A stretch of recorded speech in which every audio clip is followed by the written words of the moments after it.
Assalamualaikum warahmatullahi wabarakatuh. Perkenalkan, kami dari kelompok 4 kelas 4 DPGSD Kebijakan Inovasi Pendidikan. Di sini kami akan menjelaskan mengenai proses inovasi pendidikan.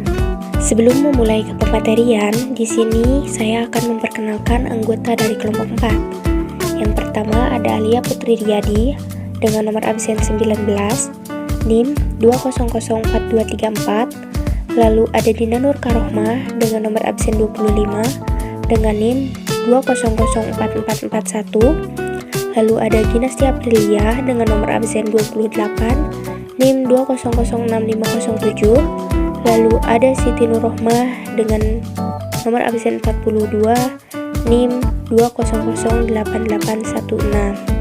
Baik, di sini saya akan menjelaskan pengertian dari difusi inovasi.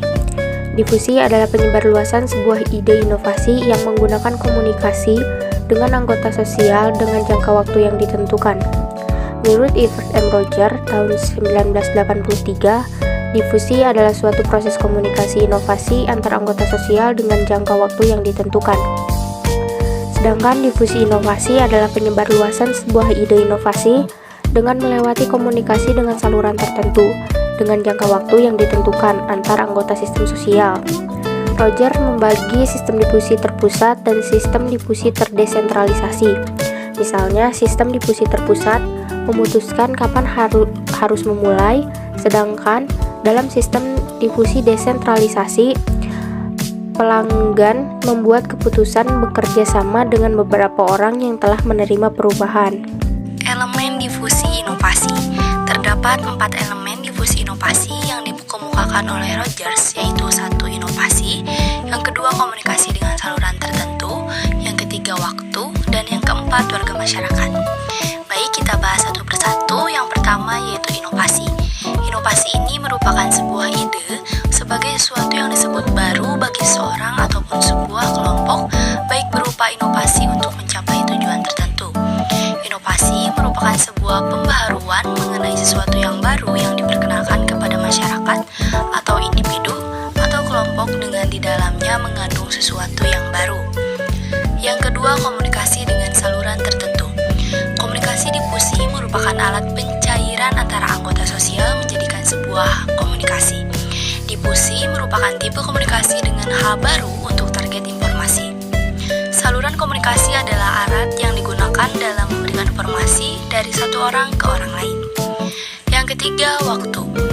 Waktu merupakan hal yang sangat penting dalam elemen pada sebuah proses difusi, dikarenakan waktu penting dalam proses komunikasi. Dengan waktu, kita bisa memanage aspek dalam proses komunikasi.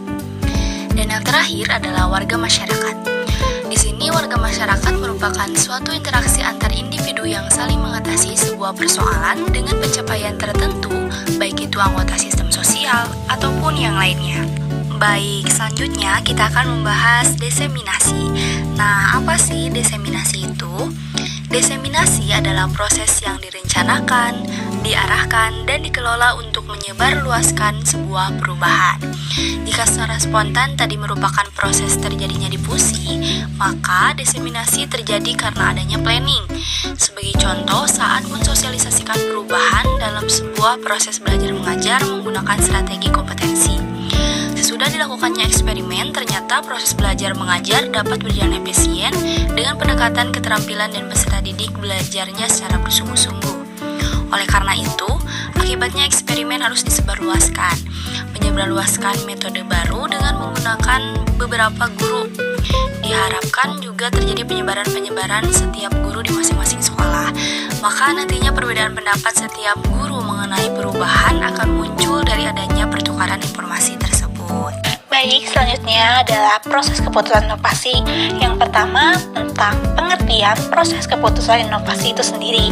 Makna dari proses keputusan inovasi sendiri adalah suatu metode yang dihadapi atau dirasakan seseorang atau anggota yang mengambil suatu keputusan lainnya, yang pada mulanya kita ketahui terdapat sebuah inovasi, lalu diteruskan melalui pengambilan kesepakatan pada inovasi tersebut, lalu penentuan keputusan menyetujui atau menolak inovasi, penetapan inovasi, dan yang terakhir mengkonfirmasi atas kesepakatan pada inovasi yang sudah ditetapkan. Model proses keputusan inovasi. Roger berpendapat bahwa proses keputusan inovasi memiliki 5 tahapan, diantaranya sebagai berikut. Yang pertama, knowledge level atau langkah pengetahuan.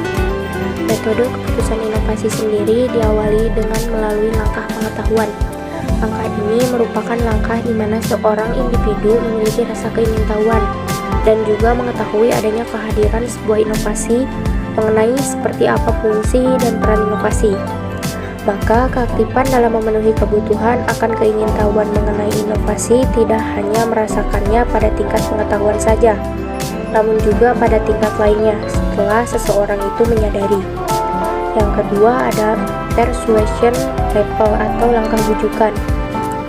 Pada langkah bujukan terjadi saat seorang individu membangun sifat seseorang untuk dapat menyukai dan juga tidak menyukai pada sebuah inovasi.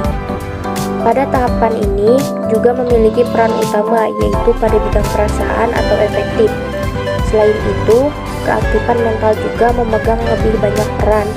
Dengan adanya penentuan menyukai atau tidak sebuah inovasi merupakan hasil dari tahap bujukan yang paling utama. Hasil tersebut diharapkan dapat mengarahkan proses keputusan inovasi atau adanya sebuah kecenderungan tentang kesesuaian seseorang dalam menyenangi inovasi dan menerapkannya. Yang ketiga ada decision level atau langkah keputusan. Langkah keputusan terjadi saat seseorang melaksanakan kegiatan yang bertujuan untuk menentukan, mengelak, atau memperoleh inovasi. Ketika seseorang memperoleh inovasi, maka seutuhnya akan mengaplikasikan inovasi. Sebaliknya, jika mengelak inovasi, maka tidak mungkin mengaplikasikan inovasi tersebut.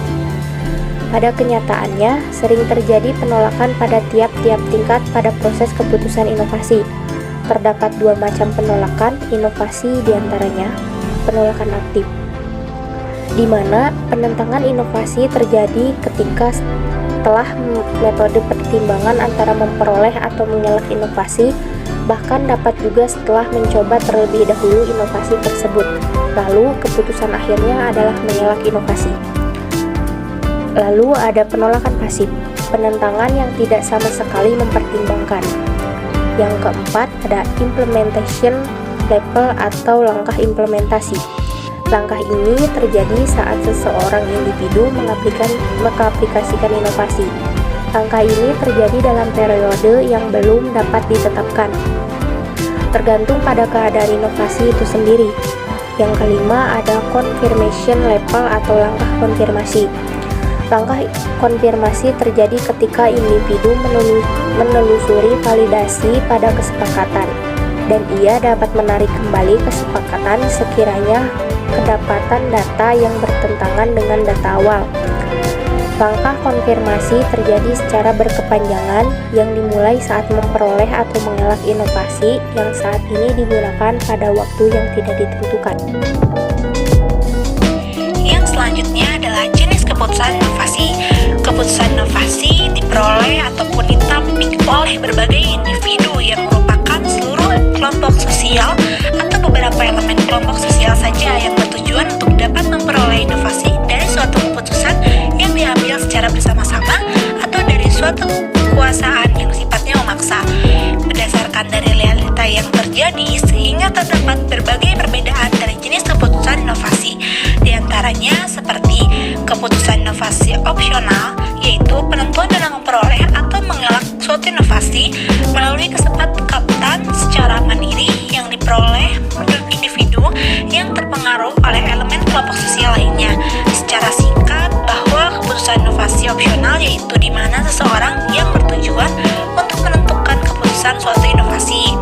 Yang kedua, keputusan inovasi kolektif atau penentuan dalam memperoleh atau mengelak inovasi melalui keputusan yang diciptakan pada suatu kelompok yang diputuskan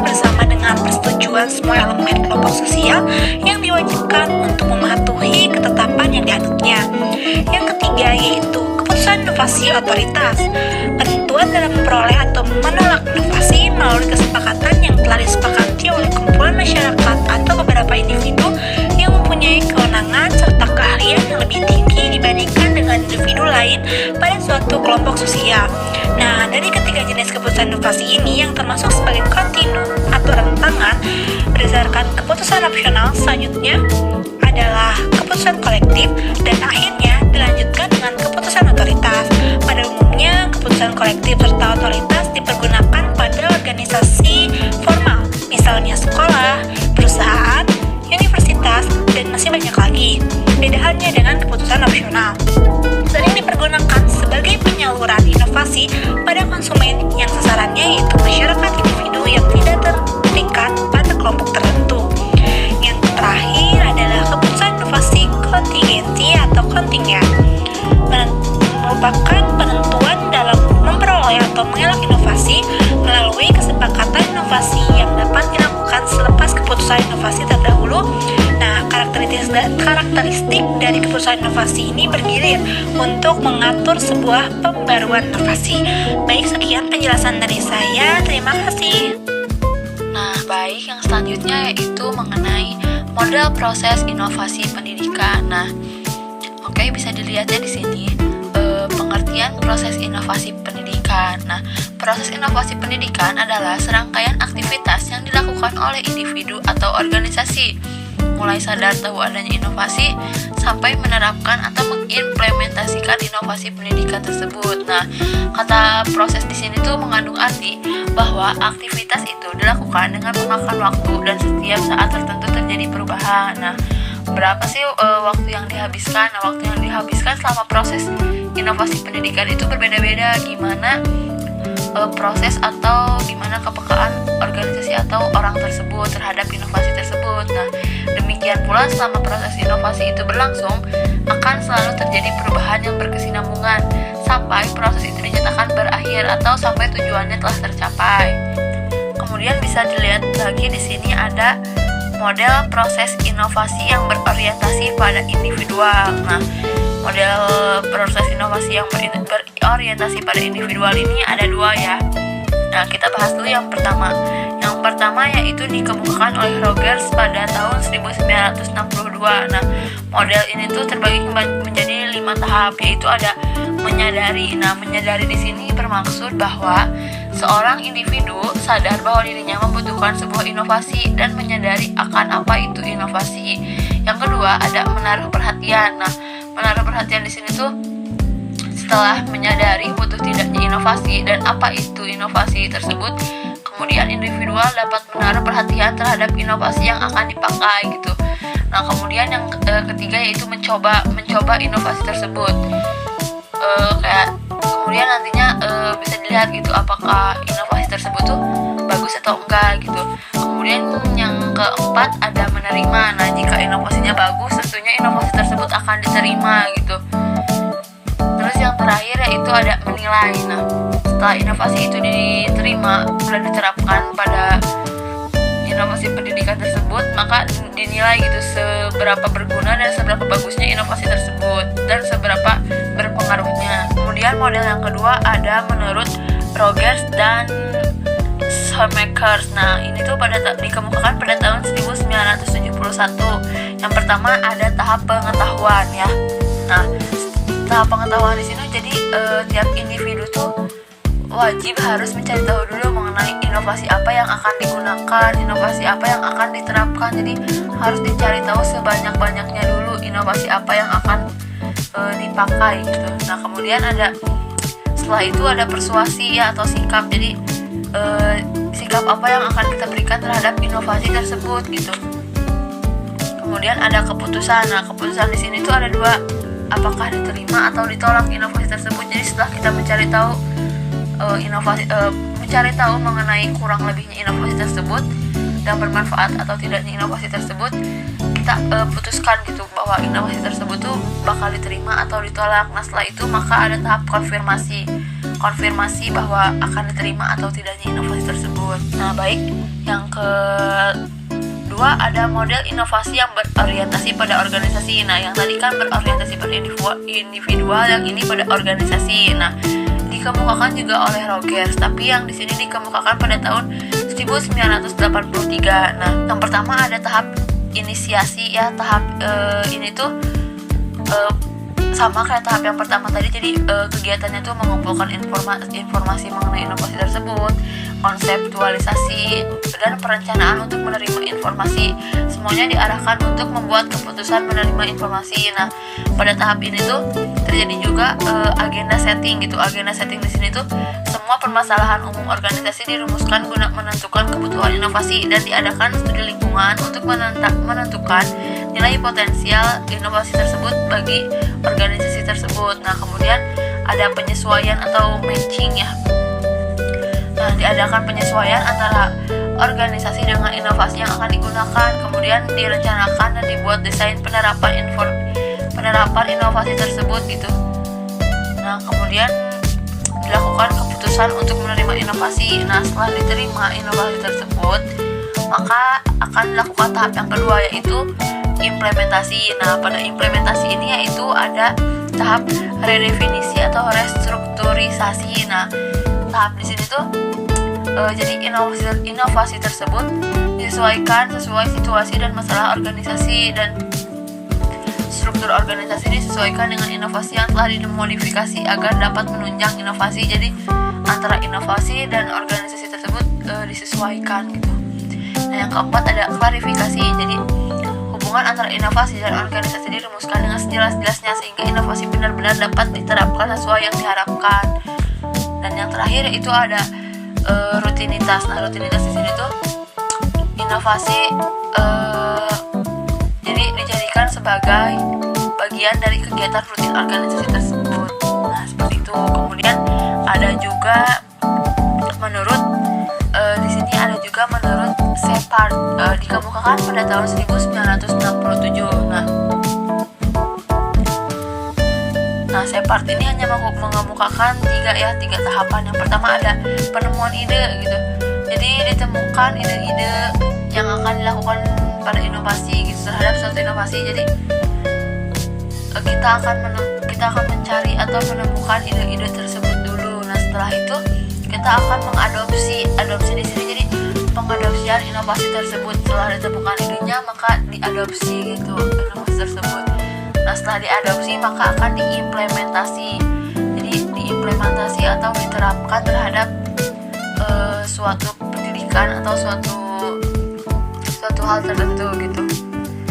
Nah, mungkin hanya sekian penjelasan dari model proses inovasi pendidikan. Selanjutnya dikembalikan lagi kepada moderator. Terima kasih. Baik, cukup sekian yang bisa kami sampaikan. Mohon maaf apabila ada kesalahan. Wabillahi taufiq wal hidayah. Wassalamualaikum warahmatullahi wabarakatuh.